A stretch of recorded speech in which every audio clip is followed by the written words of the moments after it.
So hello guys सबैजनालाई नमस्ते है। अनि आजको टपिक चाहिँ मेरो ब्लगिङ गर्नुको कारण चाहिँ रिजन के छ भन्दाखेरि चाहिँ सो अब हिजो चाहिँ लाइक रातिको बेला है। सो 11 बजेर समथिङ त्यस्तै 20-30 मिनट अगाडि चाहिँ भूकम्प आएको रहेछ राति है। सो यता हाम्रो पूर्वतिर चाहिँ भूकम्प आएन, लाइक अब उता पश्चिमतिर जाजरकोट अनि त्यस्तै अब ठाउँ पश्चिमतिर त्यस्तो ठाउँहरूतिर चाहिँ भूकम्प आएर चाहिँ लाइक अब हुन्छ नि धेरै मान्छेहरू बित्नु भएको रहेछ। अनि जम्मा चाहिँ अहिले टोटली सबै हिसाब गर्दाखेरि चाहिँ 128 जना मान्छे 128 जनाको चाहिँ मृत्यु भइसकेको रहेछ होइन।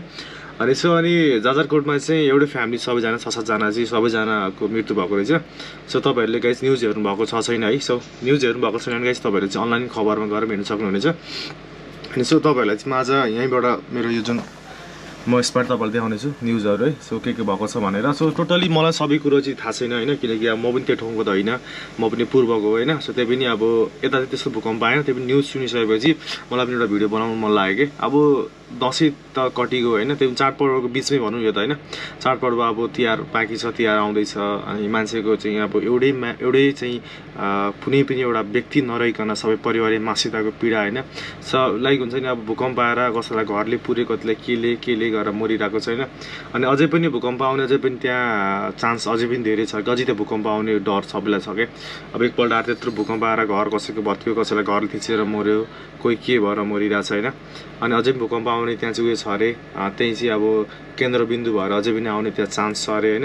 अनि भूकम्प चाहिँ यस्तै 6.4 रेक्टरको आएको रहेछ भूकम्प। सो गाइस सबै डिटेल्सहरू मलाई टोटली थाहा छैन, त्यही पनि तपाईँहरूलाई म यहाँबाट न्युजबाट तपाईँलाई देखाउनेछु गाइस। सो लेट्स सी है त गाइस, हेर्नु होला।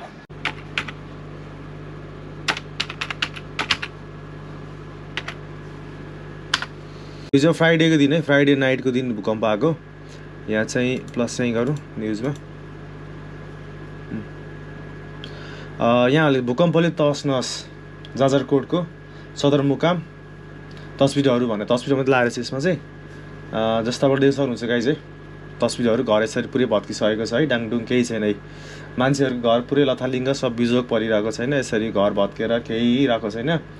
यो चाहिँ जाजरकोटको सदरमुकाम भन्ने ठाउँमा रहेछ। अनि कुन बेला यता पनि आउँछ भूकम्प आउनु चाहिँ होइन, अब उतातिर आइसकेको छ। अब भूकम्प प्रभावित क्षेत्रमा छिमेकी जिल्लाका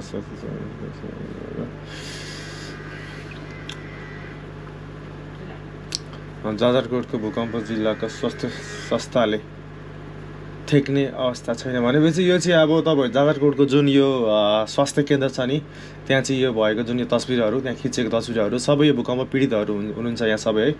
अनि सबैजना चाहिँ यहाँ भूकम्प पीडित सब भूकम्पबाट लाइक हुन्छ नि घाइते हुनुभएको सब यहाँ व्यक्तिहरू हुनुहुन्छ। अनि त्यहाँ चाहिँ अब त्यहाँको स्वास्थ्य केन्द्रमा चाहिँ के छ अरे भने त्यहाँको चाहिँ उपचार गर्ने सबैलाई एकैचोटि उपचार गर्ने चाहिँ अवस्था पनि छैन अरे कि, त्यस्तो खालको होइन अवस्था छैन। सबैजना अब सब गम्भीर अवस्थामा छ, अनि एकैपल्ट उपचार गर्ने सबैको अवस्था छैन। सो गाह्रो छ नि, भूकम्पले धेरै मान्छेको ज्यान गएको छ, अहिले धेरै मान्छे घाइते। जुन अब मर्ने व्यक्तिहरू चाहिँ अब 128 जना भइसकेको छ, तपाईँलाई मैले अघि भनिहालेँ। अनि त्यहाँको वडा कार्यालय भने कि नगरपालिकाको कुनै एउटा अलिक ठुलै मान्छे चाहिँ बित्नु भएको छ अरे जाजरकोटको। अस्पताल पुरै भरिसकेको छ अरे। अनि सहयोग अब छिमेकी जिल्लाहरूमा पनि अब उपचार गर्नको लागि सहयोगको लागि भनेर के यहाँ लेख्नु भएको रहेछ है। तपाईँहरू स्क्रिनमा देख्न सक्नुहुन्छ गाइस है, यतापट्टि साइडमा यहाँ चाहिँ जाजरकोटमा गएर चाहिँ हाम्रो प्रधानमन्त्री पुगेर चाहिँ त्यहाँ हेरेर फर्किनु भएको रहेछ। अनि यतापट्टि अब घरहरू सब हेर, यो घरहरू भत्केको गाह्रो छ है, गाह्रो छ। यता घरहरू सब सर्केको तस्बिरहरू तपाईँले देख्न सक्नुहुन्छ यतापट्टि। अनि मैले अघि बिहान हेर्दाखेरि न्युजमा चाहिँ एउटै घरको 6-7 जना बित्नु भएको भनेर लेख्नु भएको थियो है। भनेपछि ए तपाईँहरू यहाँ देख्न सक्नुहुन्छ गाई चाहिँ चट्टा लाएर। यो चाहिँ पुरै वाइड एङ्गलमा छ मेरो गोप्रोको है क्यामेरा, मैले सेट त्यसरी गरेको छु। तर कस्तो अलिक बाङ्गो टेट देख्ला हजुरहरूले, तर जस मजाले हेर्नु होला। यहाँ चाहिँ अब बित्नु भएको रहेछ सबजना फ्यामिलीहरू वरिपरि बस्नु भएको छ, फ्यामिली अनि छेउछाउको छिमेकीहरू बस्नु भएको रहेछ। तपाईँले घर चाहिँ पुरै भत्केर दोस्ने छ, घरहरूको बिजोग मान्छेको बिजोग सबजना रुवाबासी है। आमामा चाडपर्व आएको छ, यस्तो दुनियाँ उयो भइरहेछ। अनि भूकम्प चाहिँ यस्तै बेला आउनुपर्ने फेरि। भर्खरै मात्र हामीले चाहिँ अनलाइन खबरको हामीले न्युज हेऱ्यौँ होइन, अलिअलि तपाईँहरू तस्बिरहरू देख्नुभयो होला। अनि अब हामी चाहिँ रातो पार्टीको पनि हेऱ्यौँ है त, रातो पार्टीले पनि हाल्नुहुन्छ क्या न्युजहरू। सो तपाईँहरूले न्युज हेर्नु भएको थिएन भने पनि मैले तपाईँहरूलाई देखाइदिइसकेँ न्युज है। सायद तपाईँहरूले हेर्नुभयो होला, कसले हेर्नु भएको छ छैन है। सो अझै पनि मजाले हेर्नु चाहनुहुन्छ भने तपाईँहरूले चाहिँ रातो पार्टी नत्र अनलाइन खबरमा गएर हेर्न सक्नुहुन्छ। र अन्य धेरै यस्ता अनलाइन खबरहरू, यस्तो ताजा खबरहरू, न्युजहरू ल्याउने अझै पनि टन्ने उयोहरू छ है, साइटहरू छ, त्यसमा तपाईँले गएर हेर्न सक्नुहुनेछ। र अब सो त यो एकदम दुःखद घटना हो यो भूकम्पले घर भत्काउनु, मान्छेको मृत्यु हुनु, अनि एकैजना एउटै घरको सबैजना नरहिकन सबैको मृत्यु हुनु एकदम नराम्रो खबर हो नि त यो त होइन। अनि सो त यो गाइस सबैजनालाई अब त्यो यो जाजरकोटमा जति रहनुहुन्छ, सुर्खेतमा जति रहनु भएको छ, काठमाडौँ भ्यालीमा जति रहनु भएको छ, सबैजना सचेत भएर बस्नु होला है। अब भूकम्प भनेको राति बिहान बेलुका दिउँसो भनेर आउने होइन, जतिखेर आउनु सक्छ है। अब हाम्रो यो हामी चाहिँ अब पूर्वतिरको, त्यही पनि हामी पनि सचेत हुन्छौँ, किनकि भूकम्प जस्तो कुरो अब ठुलो बस्ती घर त यतातिर छैन हाम्रोतिर, तर तै पनि घरै थिचेर मर्छ भन्ने मात्रै हुँदैन, जेले पनि थिचेर मर्न सकिन्छ, रुख ढल्लाई पनि लागेर मर्न सक्छ, बिजुलीको तारले पनि ढलेर लागेर मृत्यु हुनसक्छ। त्यही भएर एकदम सबैजना सचेत हुनु होला, सबै नेपाली दाजुभाइ सबैजना है। सो अनि त्यही यो दुःखद घटना यही हो गाइज है, जाजरकोटमा भएको घटनाहरू यस्तै हो। अनि गाइज त्यही हो, यति भन्दै अब आज भिडियोलाई यतै स्टप गरिदिउँ होइन। तपाईँले न्युज हेर्ने भयो। सो त्यही हो अब सो के भन्ने हो गाइज है, हाम्रो जाजरकोटमा रहेको सबैजनालाई चाहिँ यसो कमेन्ट गर्नु होला होइन। अब भूकम्पले गर्दाखेरि धेरैको क्षति भएको छ, धेरैको आफन्तहरू गुमाउनु परेको छ धेरैजनाले होइन। त्यही पनि अब दिउँसोखेरि भए त अब सबैजना आफ्नो कता बाहिर काममा हुन्थ्यो, बस्थ्यो, केही हुन्थेन।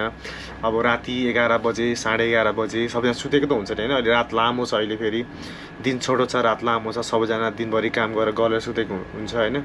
राति 11:30 बजे भूकम्प आएको, कोही सब निन्द्राको सुरुमा हुन्छ, निन्द्रामा हुन्छ, अनि घरले थिचेर होइन, सब मर्ने घरले थिचेर। अब 11:30 बजे को चाहिँ अब त्यत्तिकै बसिरहेको हुन्छ होइन, सब सुतेर बसेको हुन्छ काम गरेर, त्यही भएर घरले थिचेर सबजनाको मृत्यु भएको छ। जम्मा टोटली जाजरकोट, सुर्खेत लगायत सबै ठाउँको हिसाब गर्दाखेरि चाहिँ 128 जनाको मृत्यु भएको छ भन्ने जानकारी हामीले यहाँ अनलाइनमा हेरेर, यहाँ जुन न्युजमा हेरेर थाहा पाएको छौँ होइन। सो त्यही हो गाइज है। त्यसै अब यही हो गाइज है न्युज आजको। अब फेरि पनि अब आज 18 गते गाइज है, हिजो 17 गते साँझको कुरा हो यो भूकम्प, यो मृत्यु मान्छेको, यो मान्छे अब मृत्यु भएको भनेको चाहिँ। अनि सो गाइज त्यही हो, आज भिडियोलाई त्यही स्टप गरिदिउँ होइन। अब म धेरै पनि बोलिनँ गाइज, यस्तो दुःखको घटना होइन, चाडपर्व आउँदैछ, मान्छेको मृत्यु भइरहेछ, अकालमै मृत्यु भएको भनेको यो त अकालमै हो गाइज यार। कसैको टाइम पुगेर के भएर यस्तो भएर मृत्यु भएको होइन नि त यो त। मान्छे अब सुतेको मान्छे भूकम्प राति अचानक होइन, अचानक आएर त मृत्यु भएको नि होइन, घरले थिचेर। सो त्यही गाइज चाहिँ सेफ भएर बस्नु होला, जाजरकोटको, हाम्रो सुर्खेतको, काठमाडौँको भ्यालीको सबैजना मान्छेहरू होइन, सेफ भएर बस्नु होला भन्दै भिडियोलाई त बन्द गरिदिउँ गाइज। हस् त, नमस्ते।